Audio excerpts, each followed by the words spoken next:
So I've been a Ford loyalist for a while now. I've got a bunch of Fords. In fact, that's all I bought exclusively, new and used. When I started this business, I actually bought a 2002 F-150 and I beat that thing to hell and it worked really well for me. I hauled a ton of scrap with it and I don't even know what I ended up doing with it. I think I ended up selling it to a scrapper. The truck has over 100,000 miles on it already. And I have plowed every single season, mercifully, whatever, not mercifully. I beat the hell out of this truck.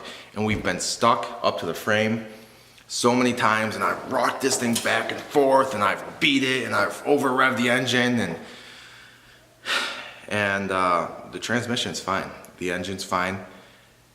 Comparatively, my Dodge the other day, a couple weeks ago actually, I got stuck in a little snowbank and I was rocking the truck back and forth. And then I put it in drive and I try to go and it sounds like it's in neutral. I got it to the dealer and turns out that rocking motion for 10 minutes burned up clutches in the transmission. And it wasn't like I was revving the engine and then going, nope, it was gas the engine forward, get to the top of my, my little divot there, hit the brake, put it in the reverse, wait for it to click in the reverse, and then go vroom, and then, once I'm at the back, hit the brake at the top, and just shift back and forth, and, you want to try to get up and out of your hole using the momentum of your truck. That's all I was doing. I'm very careful with my trucks in that way. Still get beat, but I'm careful overall. But anyways, burned up the transmission. It was under warranty, thankfully. They fixed it, but, that was really disappointing to me. But yeah, it doesn't matter what year, every single truck has issues with the exhaust manifold. All the Fords, I don't know why, but they rust bad. And then they crack for whatever reason. And the same rust that causes them to crack makes it so it's almost impossible to take the studs off and just pull it off and put a new piece on. And their design overall inherently makes them incredibly difficult to get to. So I've just been coating them in, furnace cement for the past, couple trucks. And we'll see how that holds up. Probably not very well at all. I beat the trucks. My guys beat the trucks. It's really hard to say. I spend way too much money repairing them. They can take a beating. Like the main components can take a beating. Your engine can take a beating, your tranny, all that, the main stuff can take a beating. But the little stuff that is supposed to be, I guess maintenance, it does not last very long. So brakes, we're doing tons of brakes, not just pads. I'm talking about brake lines, rotors, calipers, everything to do with the brakes. What else? Electrical issues. Holy cow, electrical issues are something that I cannot fix myself. I've got two 98 F-150s out in my yard right now, one at the shop. I got a Ford van. I got this F-250. I have an 04 F-150 and an 07 F-150. Like I said, we use them a lot, but I don't know how reliable they are. Or better example, if you're stuck in a hole and you try to turn four-wheel drive on with this Ford, it's gonna go click, it's in. That's it, you're in four-wheel drive. If you're in the Dodge and you try to turn on the four-wheel drive, that Dodge is just gonna sit there and blink four-wheel. And the same with the Chevy actually. You gotta kind of back up a little bit, get the wheels to move so they can click and lock in. What I'm trying to do right now is get these plow lights a little bit more level. I don't know what happens, but with these Boss plows, these brackets must bend and these bolts. I don't know what's going on, but they're too adjustable, and that adjustment makes it so that when the adjustment gets rusty and stuff, you can't get them straight.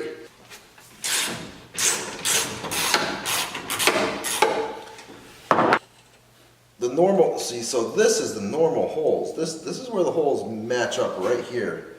And this is pointing right at the ground. Alright, so we'll go ahead and snug this bolt up over here. Snug it up before, just start doing our adjustments on it. There's nothing I can really do. The only thing that I can think of would be to shove something in there, but it's just gonna end up coming out.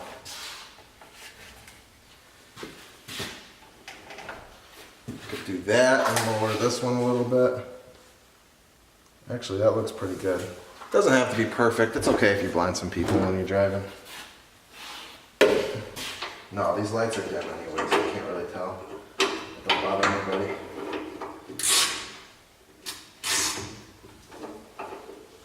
There's no high beams on them.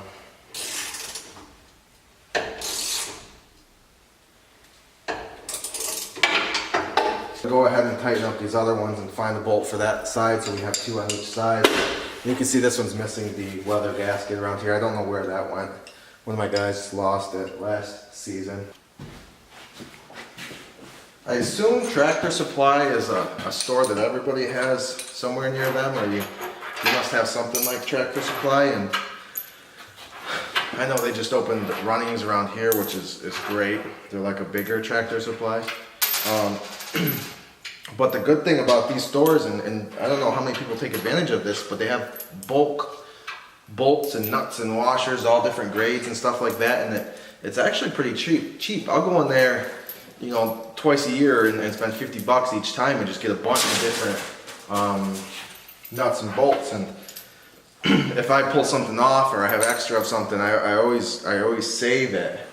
They might not be the prettiest, but most of these are going to rust anyway. So these are just some of my washers. This is all for different bolts and things like that. I've had different kinds of storage containers. I've had the plastic ones and stuff, and I just don't trust them. I like the metal ones. That one out just in case you have to use that one. Yeah, that looks perfect. I don't know if you can tell, but for me to get this truck in here, there's not enough room with the plow on, so I gotta come in crooked and wiggle.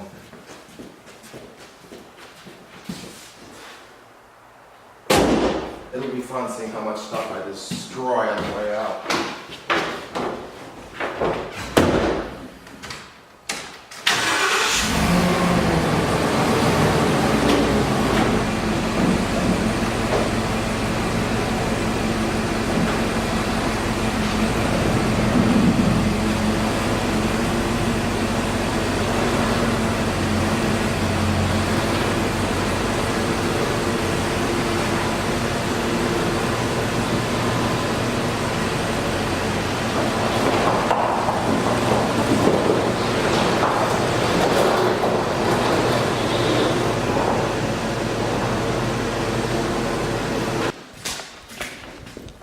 Going to be switching trucks in a second to this one. Earlier in the year I had this skid steer over here for some reason. It's an older one. Does what I need it to do perfectly. I think I spent $5 grand on it, and I've made $5 grand or more off of it, so I'm content with my purchase.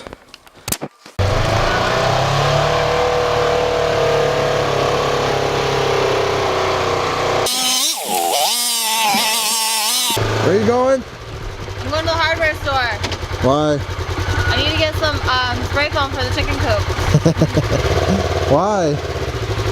There's drafts in there and there's a lot of moisture from the air. What's wrong with that one can that you had? The what? The one can that you had. It's frozen and the tip is broken. Did you break the tip? Maybe. What's in the back? That's all the old hay bedding. You should save that and throw it around the coop. Okay. Yeah, because it's all sandy back there. It'll help the grass grow. Okay. Who are you talking to about hay? Glenn. Glenn and my mom are gonna check running where they're at, see if they have any hay. Okay. But if not, I'm gonna go stop at the horse barn and see if they have any. Okay. Okay. Okay, bye.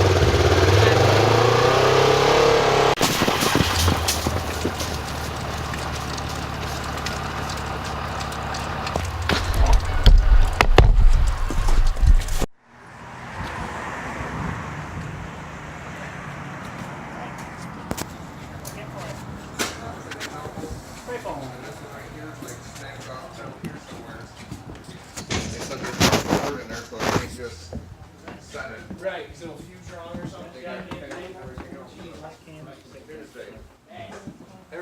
Power. Ground.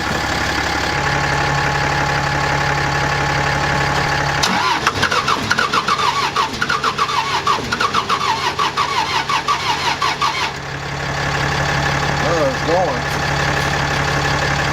A lot better than we had it.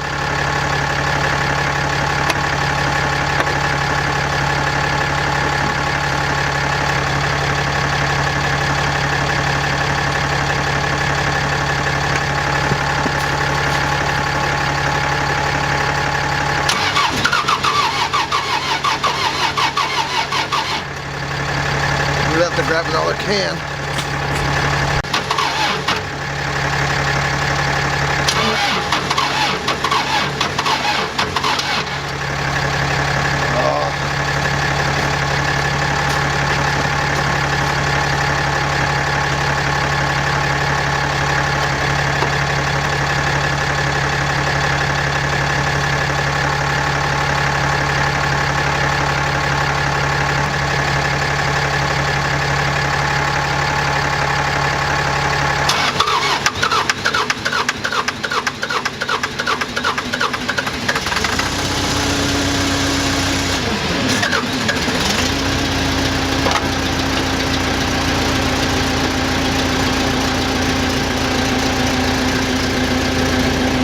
As I was trying to pull that out,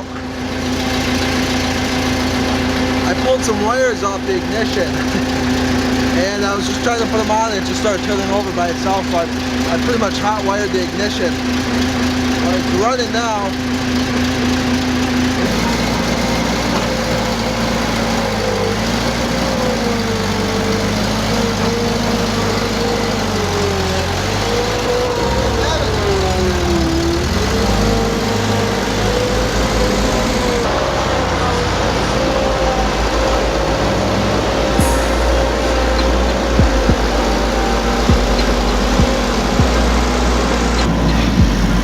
So that's it for today pretty much. I did everything that I planned on doing. Molly got the chicken coop insulated. I got the lights fixed on the truck. I got the manifold fixed on the truck. And what I thought was going to take the longest actually only took me maybe 5-10 minutes. I got the skid steer going. It's been sitting there for months. So it's still daylight, which is rare. So I got everything done. I'll probably just take the rest of the day off. But the good thing about having this skid steer, yeah, I got plow trucks all over, but you can't move frozen snow banks with a plow truck. So I might take a little time and move the snow banks back a little bit.